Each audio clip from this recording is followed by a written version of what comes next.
Season's greetings, everyone. Over the past decade, I've done quite a few Christmas or holiday specials, and this year is not going to be any different. But I'm going to tone it down a little, just a little bit. This year, I won't be doing a touching tribute to A Christmas Story.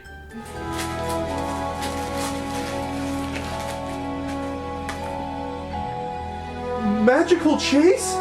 Rob, you actually got me Magical Chase, the holy grail of TurboGrafx collecting, the one game I was looking for? Oh, Rob, I can just hug you! Okay. An evil Santa won't be stealing my soul. Ho, ho, ho, ho, ho. My plan has worked perfectly. Pat's soul is mine.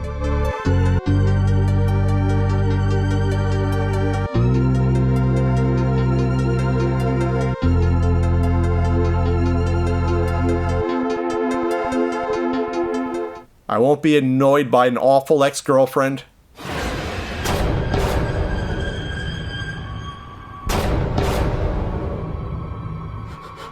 Denise? No!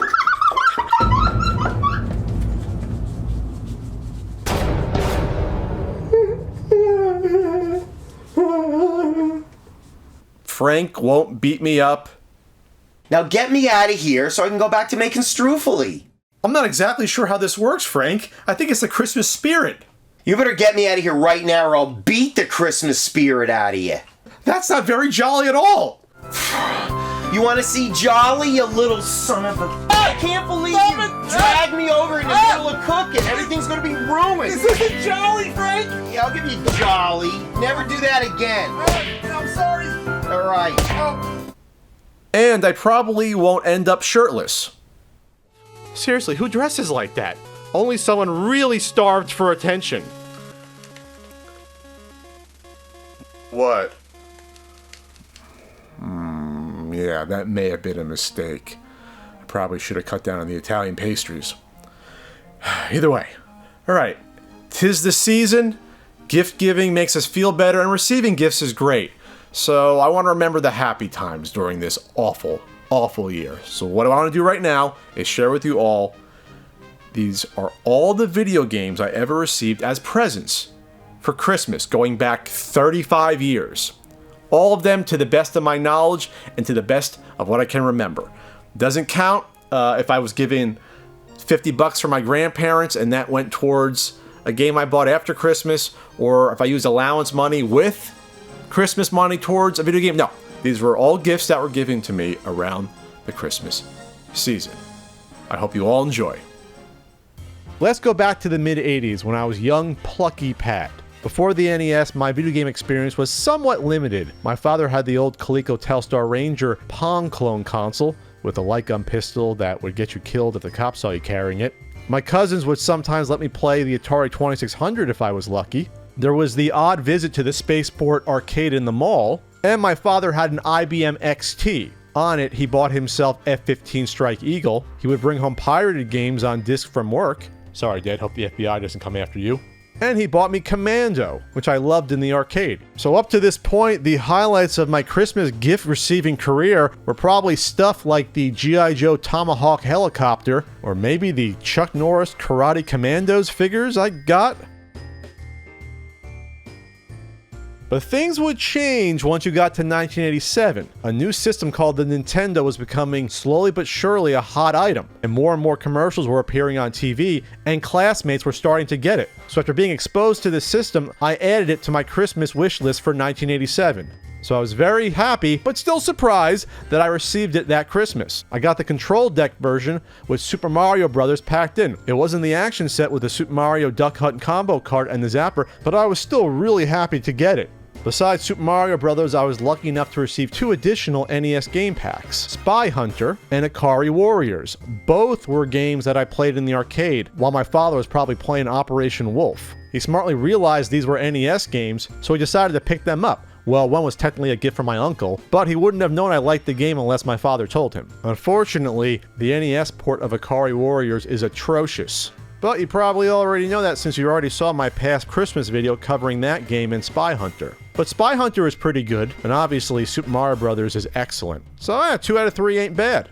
I also received a Secret Santa gift that year from one of my aunts and uncles, the Radio Shack handheld LCD Highway game. That year, there must have been some advertising because all my aunts and uncles knew about these games, so all the cousins got one. My one cousin, Chris, got Plane and Tank, my other cousin, Dennis, got Volcano, and I ended up with Highway. Now, Highway is not a bad game at all. For its time, it's actually a fairly complex LCD handheld game. You try to avoid the logs and the signposts and the dogs that are on the highway while picking up hitchhikers and dropping them off for points. There's even a little slot machine type of minigame that's pretty fun. But when your cousins all get Space Alien and Plane and Tank and Volcano and you end up with Highway, you might get teased a little bit. Before I leave the Christmas season of 1987, I have to address a certain controversy. That year, I'd asked for a game for the IBM DOS platform, Thexter. It was a game I had seen at Electronic Boutique and I fell in love with it. It's a run and gun shooter where you play as a transforming robot jet. How cool is that? Well, I didn't end up getting it. Since my father was buying me the NES, he figured it'd be a good idea to return Thexter in order to get me an additional NES game. I just can't remember if it was either Akari Warriors or Spy Hunter, or if he gave me the cash and I ended up buying Rygar a few months later. The Christmas of 1988 may go down as the worst one in my memory. I remember not being pleased that year. I did receive 2 Lego Castle sets, but I also received the horrible Zero Gravity Cliffhangers, which we ended up returning. It did not really work. But my father had ordered Zelda 2: The Adventure of Link from the 1988 Sears Wish Book catalog. However, it never arrived, and it would not arrive until April of 1989. I still remember by mid-March, I'd be crying every day after school after I returned home when I asked my mom if Zelda 2 had arrived yet, and she sadly would tell me no. But it's very telling that the one page from the 88 Sears catalog that I could find had Zelda 2 listed, but then in text said it was not for sale. My version of the catalog definitely had it for sale because that's why my father ordered it. We must have had the rare first print run of the Sears Wish Book catalog that year, and it screwed me over. Damn you, Sears! So the one other game I got was a handheld game, and it was a Secret Santa like the year before, Football by Tiger, which was a pretty good game, even though it weirdly has the D-pad on the right side instead of the left. This is one of the first Tiger handhelds released. At the same time, they had ones like pinball and bowling and baseball. If you were a kid in the late 80s, you couldn't walk down the street without seeing one of these. By 1989, the Tiger handhelds were blowing up with a lot more licensed properties, especially based upon video games. So that year, there were 2 waiting for me under the Christmas tree wrapped in gold paper, Ninja Gaiden and Double Dragon. Ninja Gaiden was a solid game. I loved it on the NES, so my father decided to pick it up. I mean, hey, it's cheaper than a Game Boy, right? I remember getting so far into this game, and before you ask, yes, the annoying birds are included in this version. Then there's Double Dragon, not nearly as fun as the Ninja Gaiden handheld where you just slam the punch and kick button and you sway to dodge. Yes, sway. Sway, Pat, sway. Don't get hit. Yeah, it's all right. It's a fine game. I'm just complaining because I really wanted a Game Boy. And the single NES game I got this year was POW. Following the pattern, this was a game where I loved the arcade version. It came out that fall, and so I asked for it, and there it was under the Christmas tree. It's a pretty good port, and I remember playing it quite a bit. The Christmas of 1990 would be a watershed moment in my development as a video game connoisseur. The jump up from 8 to 16-bit. Well, almost 16-bit. That fall, I'd entered a newspaper contest to win a TurboGrafx-16 system. And surprisingly, I won it. So a week before Christmas, my father presented me with a TurboGrafx-16 system, and I was shocked. My uncle at the time told him he should have waited and given it to me as a present under the tree. But my father probably made the right choice here. Technically not a Christmas gift, but it was great to get it. It came with the pack-in Keith Courage and Alpha Zones, with the goofy included mini-comic, as well as the very good run-and-gun shooter, Bloody Wolf. This would start my weird relationship with the TurboGrafx-16, which persists to this day. It's surely not a coincidence that the very first Christmas video I ever did was about my experience with the TurboGrafx-16. The Christmas of 1991 would become one of too many game consoles. I was still playing the NES, I was buying and playing games for the TurboGrafx 16, and the Super NES had just been released a few months before. I'd also purchased a Sega Master System 2 at Kitty City a few months prior. Don't ask me how or why I was into the Sega Master System since it was pretty much a dead system, but I wanted it. So the Master System 2 came packed in with Alex Kidd in Miracle World, and I purchased Rampage. But there was another game I wanted for it. It was Roston, a Conan the Barbarian ripoff that I again had played in the arcade and loved. So I received that game, as well as TV Sports Hockey for the TurboGrafx 16. For its time, this was a technically advanced sports game. I enjoyed playing it a lot. I did not like the fact that there was no real NHL players though, since I was a big fan of NHL hockey at the time. They used international teams instead.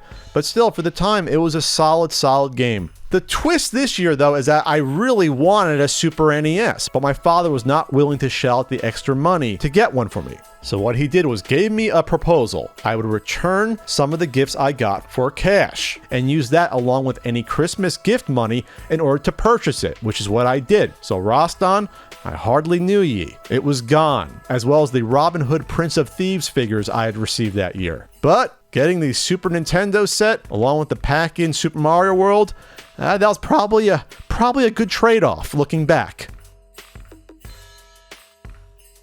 By Christmas of 1992, my NES and TurboGrafx 16 game playing days were just about over. It was all about the Super NES. So this year I asked for two games, Spider-Man and X-Men in Arcade's Revenge and NHL PA Hockey 93. So I loved both the X-Men and Spider-Man beat-em-up arcade games that I'd played at the Jersey Shore earlier that year. I thought that Arcade's Revenge would be a combination of the two in some weird way. It was the furthest thing from it. It was a big disappointment, but I played this tough and mediocre game a lot. NHL 93 was a much better experience. It was a large step up from TV Sports Hockey, and it was the first EA NHL game on the Super Nintendo. I had played a ton of NHL games on the Genesis at my friend Billy's house, so it was good to finally own an NHL game for myself. The Christmas of 1993 only had me receiving a single video game, NHL Stanley Cup, the Mode 7 hockey experience. I should have quit while I was ahead with NHL 93. By the Christmas of 1994, my video game console playing days were coming to an end. I had moved on to the technically more advanced PC games at the time. This year, I received two of them. The first was Space Quest Collector's Edition on CD-ROM. Earlier that year, I had purchased the original Space Quest at KB Toy Store. I was with my sister at the time, and she knew that I loved this game. Space Quest is a fantastic, funny adventure game series. The Collector's Edition here has the first 5 games on it. A great present. The only thing weird about it is that the game manual, for some reason, is too long and it does not fit in the CD case. The other game I received that year was a surprising shock because I did not know it existed. The X-Wing Collector's Edition. This was an upgrade to the original release on disc, and it included the expansion packs, an upgraded graphics engine, full audio voiceovers, and a lot more. I fell in love with this game, and this would start my love affair with space simulation games in general. 1995 would be the last year I ever received a video game as a Christmas gift. I received the TIE Fighter Collector's CD, which, like the X-Wing CD, was the upgraded re-release of the TIE Fighter game. This version upgraded the graphics, enhanced the cutscenes, added voice audio, and not only included the previously released expansion pack, but also included an additional exclusive pack of new missions. After the Christmas of 1995, things changed a bit. Money was more accessible to me, so I no longer waited to receive video games I wanted as Christmas gifts. I just went out and bought them myself. But I still look back fondly at all those great past Christmas memories. I will always cherish every single game, good or bad, that I ever received as a Christmas gift. And that wraps up all of the video games I ever received that were Christmas gifts. With that said, I want to wish you a very Merry Christmas, Happy Holidays. Here's to a great 2021. 2020 wasn't the best. It was rough for a lot of people. It was miserable. Almost every single month down the line, something horrible was happening. So let's treat each other well and treat yourself well. And try to remember the good times, because nothing lasts forever. Just like this blinking ho-ho-ho hat, which doesn't work anymore.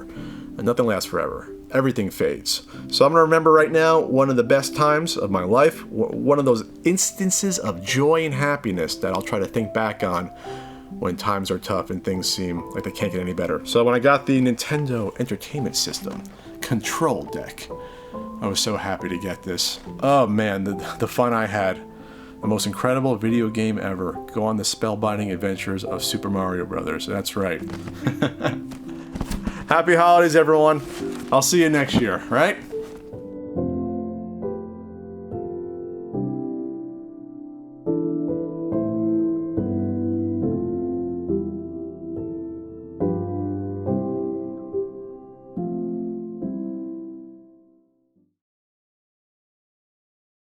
Hey, babe, I'm a big YouTuber. Wanna hang out? Oh, really? Hey, your videos stink. What? You never upload anymore. You don't care about your fans. Huh?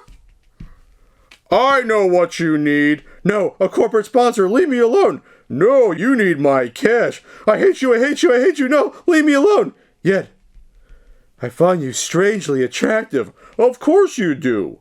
Big YouTubers are often drawn to money and power, and I have both, and you know it. No, leave me alone. No, kiss me. No, no, yes. No, no, yes. No, yes. Your sponsorship's so big. Patrick! What? We need it for Christmas dinner! Knock on my door. Knock next time. All right! Did you see anything? What, playing with your dolls again? It's the third time this month. Idiot.